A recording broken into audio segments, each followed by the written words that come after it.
Հարգելի հայրենակիցներ, անցյալ շաբաթ հագեցած էր հիշարժան եւ խորհրդանշական իրադարձություններով, որոնք մեկ անգամ եւս վերահաստատեցին մեր հանձնառությունը ազգային հիշողության պահպանման, միասնության եւ պատմական արտադրության հասնելու ուղղությամբ։ Լիոնում Արևմտյան Հայաստանի Հանրապետության նախագահ Լիդիա Մարկոսյանի գլխավորությամբ տեղի ունեցավ հայերի դեմ իրականացված ցեղասպանության ոգեշնչման հերթական արարողությունը։ Միջոցառումը, որին մասնակցեցին բազմաթիվ պետական եւ հասարակական գործիչներ, դարձավ հարթակ հիշեցնելու սերունդներին իրենց պատմական առաքելության մասին։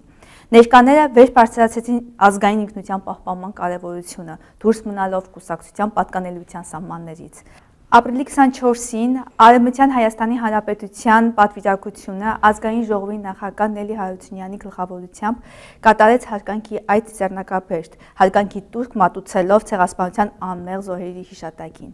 Ապրիլի 27-ին կայացած միջոցառման ընթացքում, որը ներկայացրեց Արևմտյան Հայաստանի Հանրապետության ազգային խորհրդի նախագահ Արմենակ Աբրահամյանը, եւս մեկ անգամ վեր բարձրացվեց հայրենասիրական գաղափարախոսությունը։ Տեղի ունեցան հանդիսավոր ելույթներ, պարգևատրումներ, ինչպես նաև Արևմտյան Հայաստանի Հանրապետության անձնագրերի հանձնման եւ խորհրդանշական շղթաների փոխանցման արարողություններ, արժանապատիվ եւ օրինակելի հայրենասեր անհատներին։